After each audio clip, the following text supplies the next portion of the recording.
Family is supposed to be a safety net. Blood thicker than water, unconditional love, shared roots that bind us forever.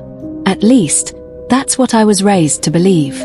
But life has a cruel way of revealing that blood can also be poisoned, and the people closest to you can be the very ones who cut the deepest. My brother, Daniel, and I grew up in the same house, under the same roof, with the same parents who sacrificed everything to give us a decent life. He was 2 years older, charismatic, confident, the golden boy in everyone's eyes. I was the quiet one, the dependable one, the one who stayed behind the scenes while Daniel basked in attention. When our father died unexpectedly, the ground beneath us cracked. My mother, already frail, leaned on both of us, but the weight of grief fell heavier on me. I handled the funeral, the finances, the endless paperwork. Daniel showed up late, gave a speech that made him sound like the perfect son, then disappeared with friends while I held my mother as she sobbed herself to sleep. I should have known then. Weeks later, when the lawyer called us in to discuss my father's will, Daniel showed up in a crisp suit, all smiles and charm. I was too numb to notice the way he avoided my eyes. The will was simple. My father had left everything, the house, the small business, the savings, to both of us equally.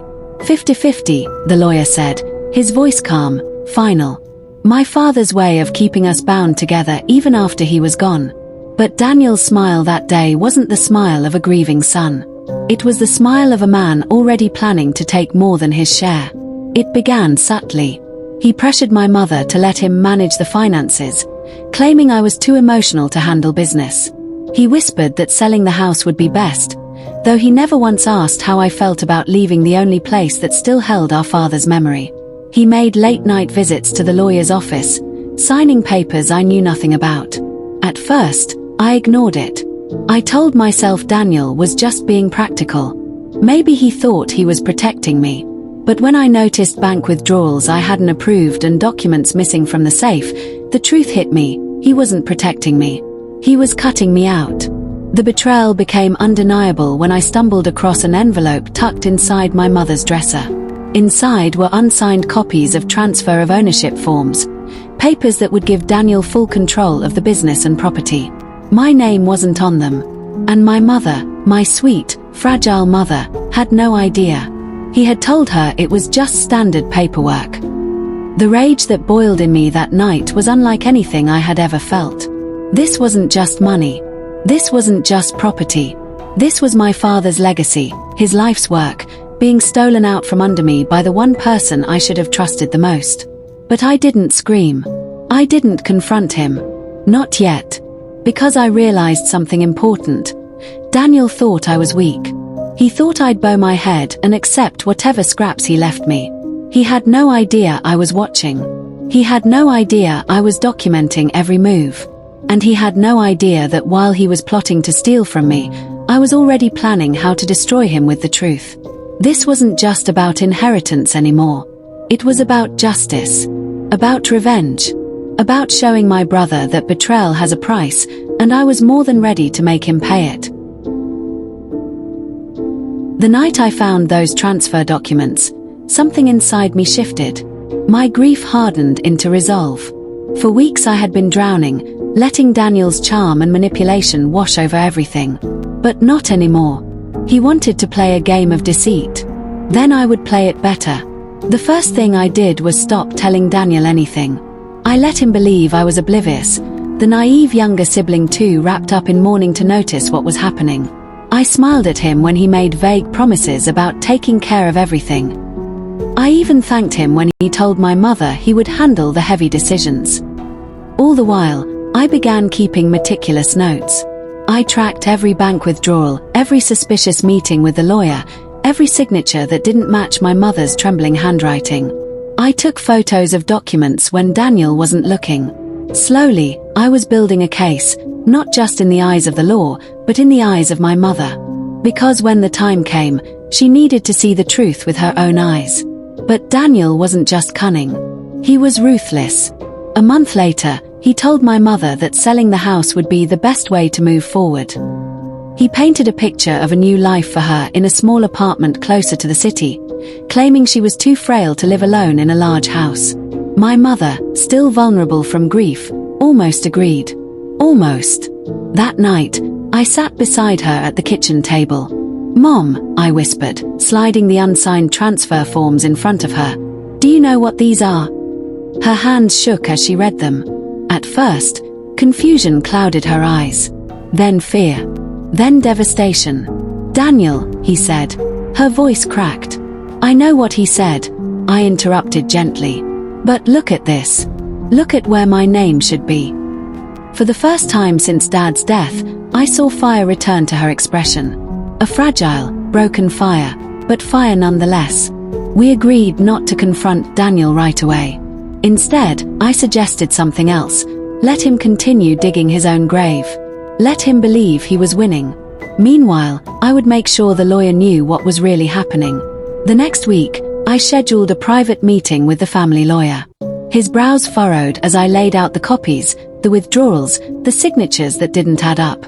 At first, he hesitated. Daniel had always charmed his way through these offices. But when I showed him the handwriting discrepancies and my notes, he sat back heavily in his chair. "This is serious," he admitted. "Serious enough to stop him?" I asked. He nodded. "But timing is everything. If we expose him now, he'll deny it.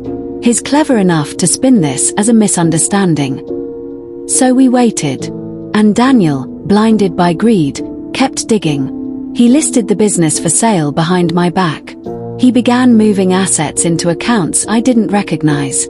He even staged a scene one evening, pretending to comfort my mother while slyly slipping more papers in front of her to sign. But what he didn't know was that she and I had agreed to record everything. Every conversation, every manipulation. His words, his own arrogance, were now evidence. The real breaking point came when I intercepted a phone call.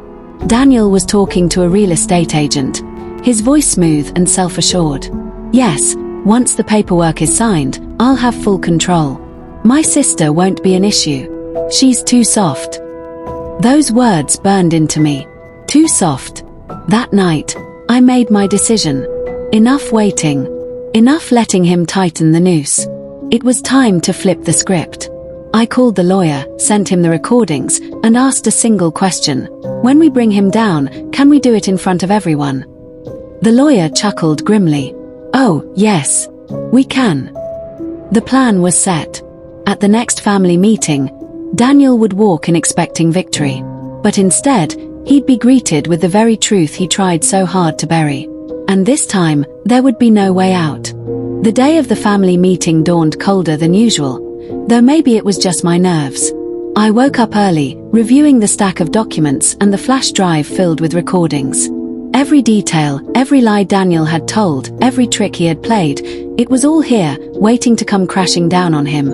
By noon, the lawyer arrived at our house, carrying a thick folder under his arm. My mother sat quietly in the living room, hands folded tightly in her lap. She was pale, but there was a determination in her eyes I hadn't seen since before my father died. She wasn't just a grieving widow anymore.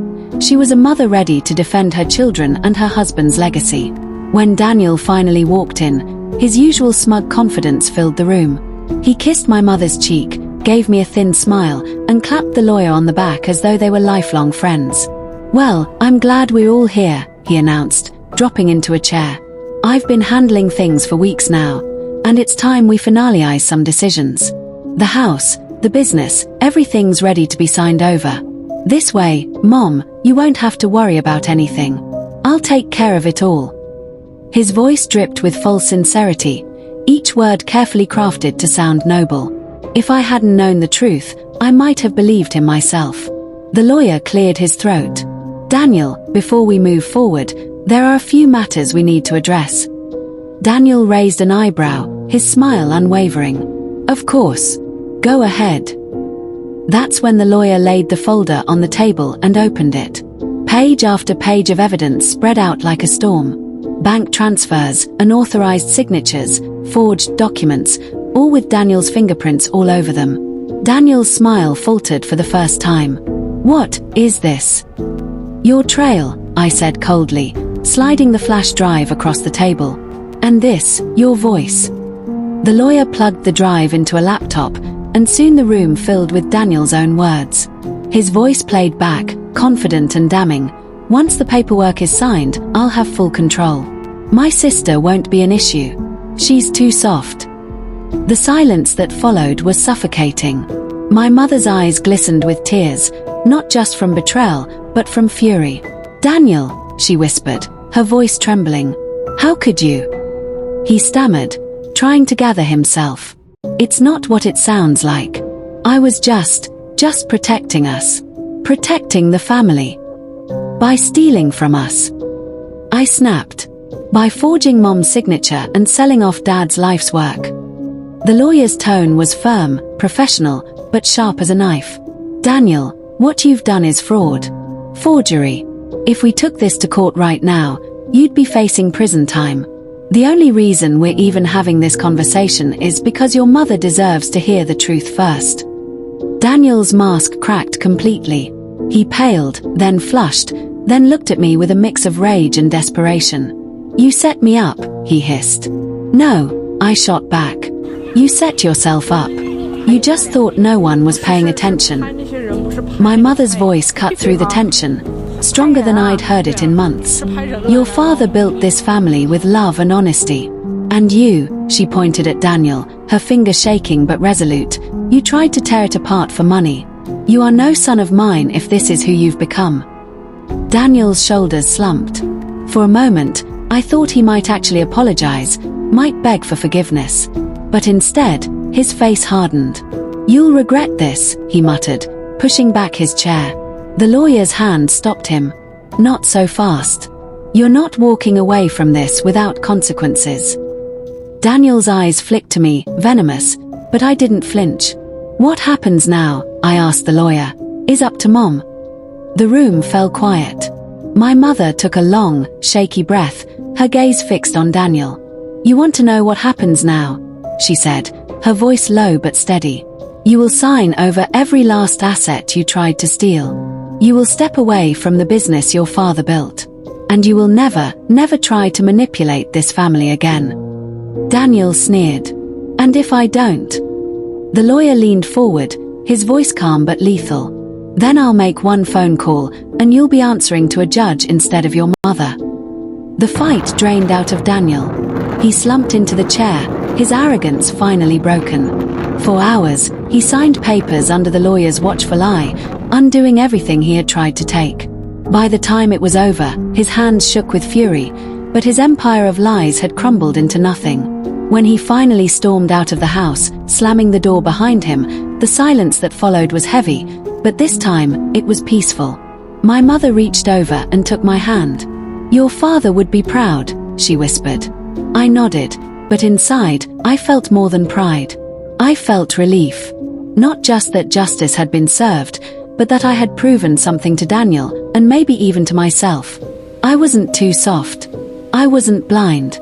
I was stronger than he ever imagined. And in the end, that strength had saved everything he tried to destroy.